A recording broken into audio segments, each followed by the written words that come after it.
嗨，大家好，我是米，欢迎来到我的排球小教室。今天要跟大家介绍的是接发球阵型2。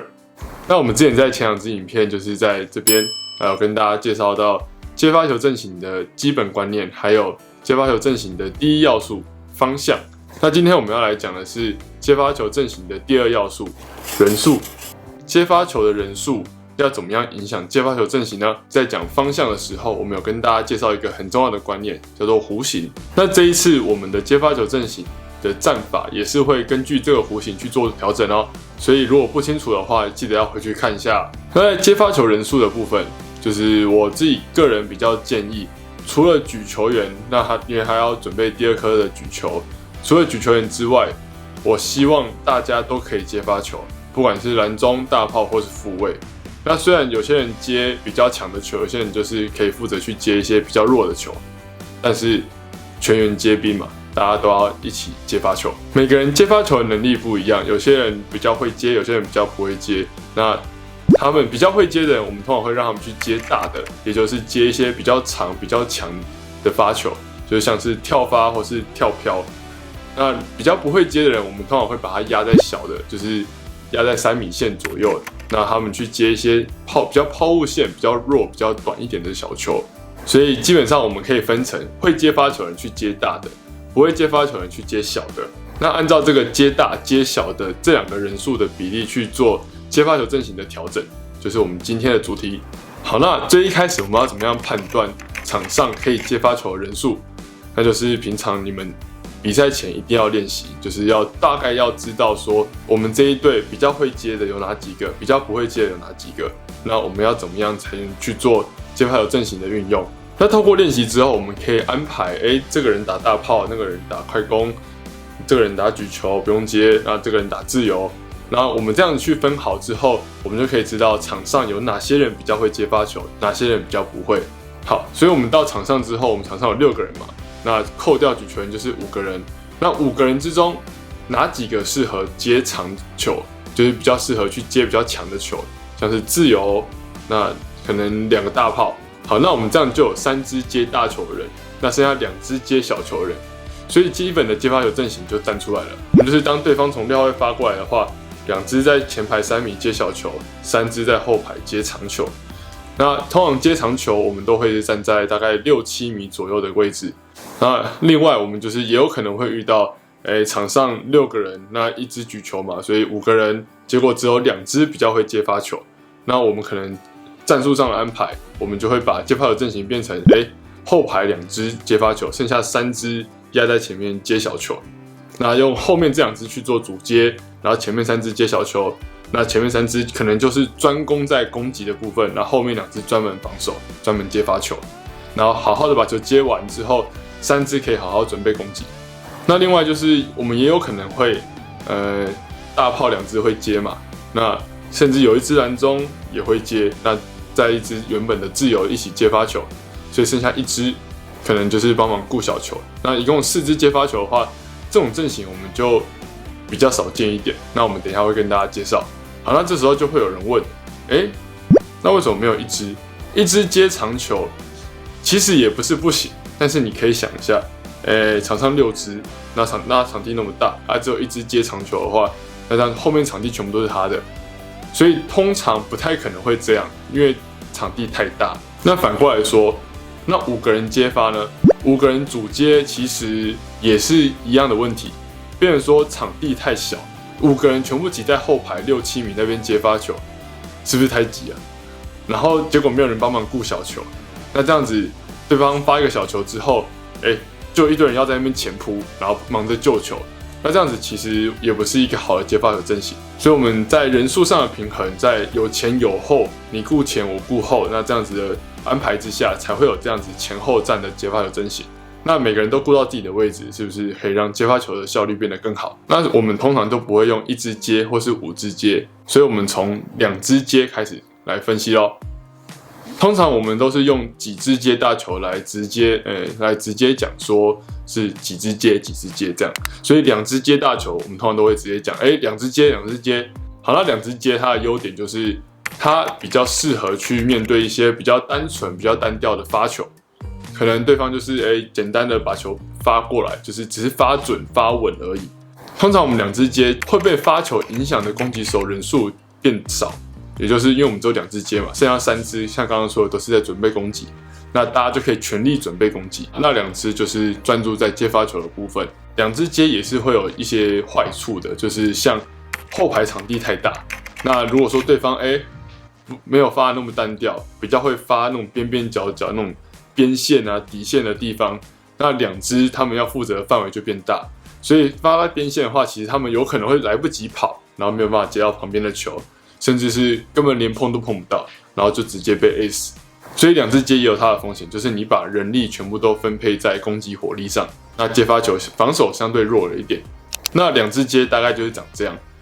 后排大概6-7米的地方会有2支接发球，2支主接。那前排3米左右，可能4米，可能2米，会有3支接小球的攻击手。当举球员在前排的时候，比较不会影响这个接发球阵型。通常会看到是1支站在往前，3支在前排，2支在后排，这样站。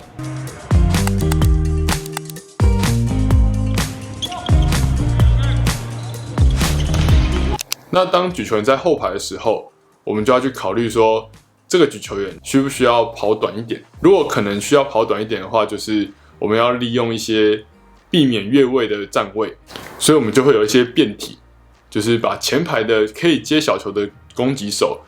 往前压，让举球员跑短一点，然后这支攻击手再退出来，再回来打攻击。所以变成说，我们就少了1支接发球，那这个阵型就会变成是2支压在往前，2支接小球，然后2支在后排接球。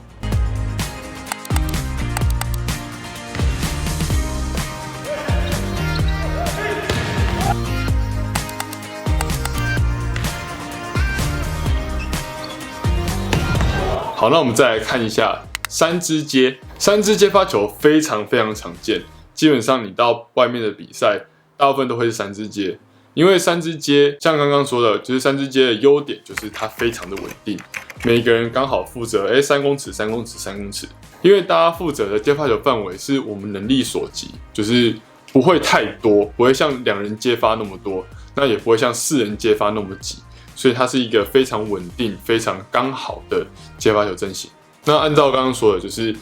他们接发球的范围都刚刚好，所以漏洞也变小。那边线有人负责，中间有人负责，小球有人负责，所以它是一个比较刚好，真的是比较完整、比较稳固的一个接发球阵型，所以也会受到大家的重用。那我们可以看得到，接发球的站位会是往边1支举球，当举球员前排的时候。然后前排2支接小球，后排3支接长球。那只要每个人都专注在自己的接发球范围内，那基本上我们可以接起大部分的发球。所以3个人接的接发球阵型可以应对非常非常多种的发球。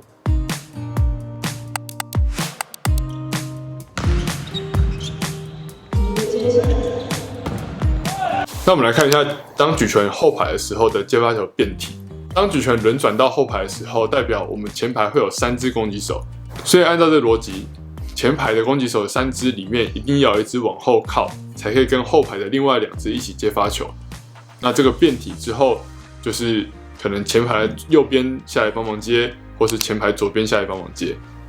那也会按照举球员在后排右、后排中、后排左，看他是在哪一个位置，然后我们去做一个适当的调整。然后尽量维持后排有3支接发球。那当举球员是想要更接近举球好球带的位置的话，那我们一定会有1支攻击手会被举球员往前压，就是更贴近网子，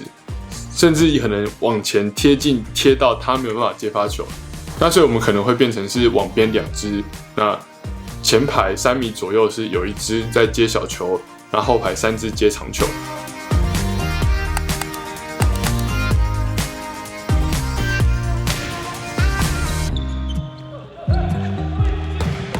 会不会觉得阵型就是多到没有办法吸收？那我们还有下一个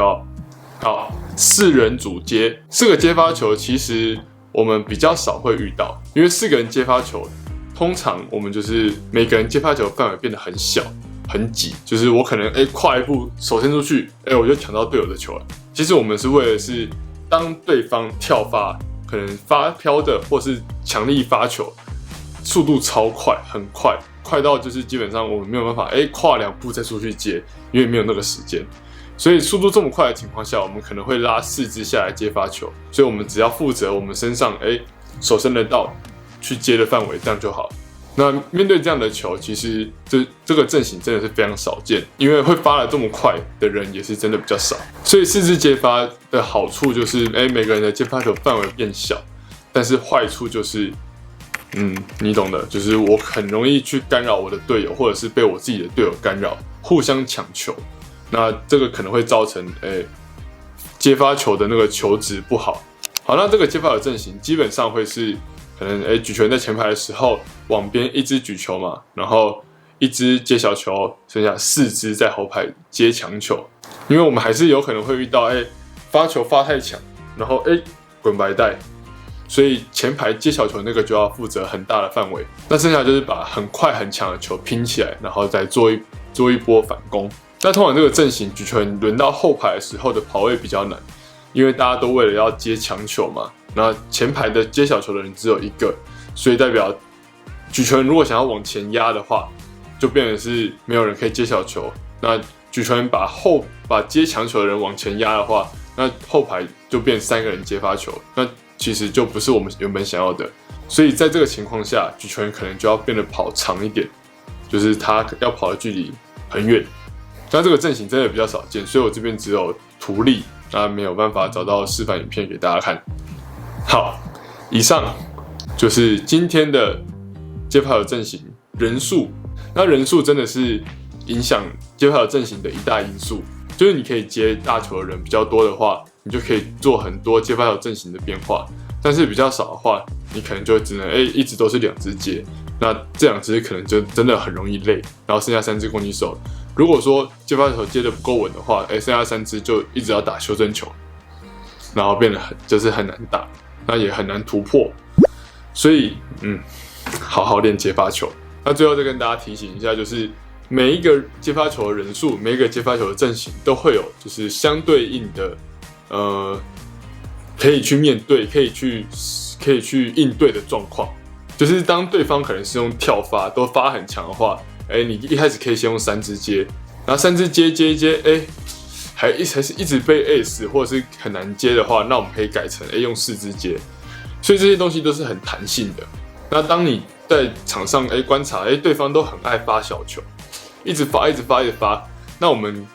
就不用3支接啦，我们就2支接。那前排3支接小球，那我们就专攻他的小球，专门把它接起来，就是看对方发球的状况，还有你们自己怎么去应对。所以这些变化都是可以应用的。那如果真的不知道怎么办的话，那记得在下面留言问我。今天的排球小教室就上到这边，有任何问题都可以在下面留言。如果喜欢我的影片，记得订阅、追踪跟按赞哦。我们下次见。